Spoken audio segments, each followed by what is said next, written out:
Partai Keadilan Sejahtera mengkritik aturan baru yang diterbitkan Menteri Ketenagakerjaan Ida Fauziah, yang antara lain mengatur pencairan jaminan hari tua (JHT) secara penuh baru dapat dilakukan saat usia pekerja mencapai 56 tahun.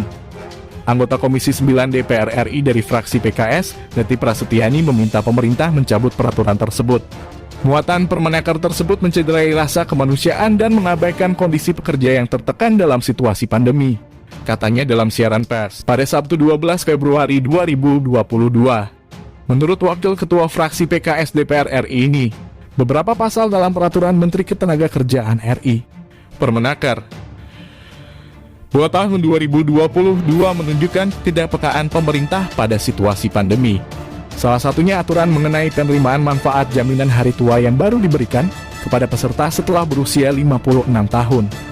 Bayangkan seorang peserta harus menunggu 15 tahun untuk mencairkan JHT-nya jika ia berhenti di usia 41 tahun. Ini tidak masuk akal, ujar Neti. Aturan terkait pencairan PHK ini juga berlaku pada peserta yang berhenti bekerja karena mengundurkan diri, terkena PHK atau meninggalkan Indonesia selama-lamanya. Adapun berdasarkan data BPJS Ketenagakerjaan per Desember 2021, total klaim peserta yang berhenti bekerja karena pensiun hanya 3%, sedangkan pengunduran diri 55% dan PHK mencapai 35%. Berhenti bekerja karena PHK tentu bukan keinginan pekerja. Berhenti karena pengunduran diri pun bisa karena situasi di tempat kerja ya sudah tidak nyaman.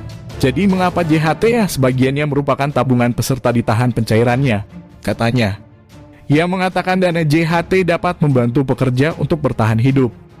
Neti mempertanyakan keberlangsungan pendapatan pekerja jika dana tersebut ditahan. Oleh karena itu, Neti meminta pemerintah mencabut peraturan tersebut. Hal ini terutama karena banyak pekerja yang terkena PHK atau dirumahkan selama masa pandemi yang belum berakhir. Anggota Komisi 9 DPR yang juga berasal dari fraksi PKS, Kurniasi Mufidayati, juga mengingatkan bahwa pencairan jaminan hari tua (JHT) dibutuhkan pekerja yang menjadi korban pemutusan hubungan kerja (PHK) di tengah pandemi saat ini. Kalau aturan JHT kini hanya bisa dicarikan saat usia pensiun, jaring pengaman untuk mereka yang di PHK belum ada, kata Mufida. Menurut Mufida, peraturan ini tidak sensitif atas kondisi masyarakat saat ini. Setelah pekerja mengalami PHK dengan kesempatan kerja yang semakin sulit, menurut dia JHT tersebut merupakan harapan terbesar dari pekerja. Dana tersebut dapat digunakan untuk menyambung hidup dan modal usaha. Sudah menjadi pengetahuan umum bahwa dana uang pesangon dari pengusaha sangat sulit dan perlu waktu yang lama bagi pekerja untuk mendapatkannya. Oleh karena itu, JHT menjadi harapan terbesar karena langsung cair setelah 1 bulan masa tunggu, ujarnya.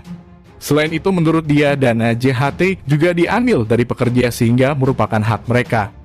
Dengan demikian, menurut dia kebijakan yang mengatur tentang proses penggunaan dana peserta BPJS Ketenagakerjaan harus berpihak kepada pekerja sebagai pemilik dana utama.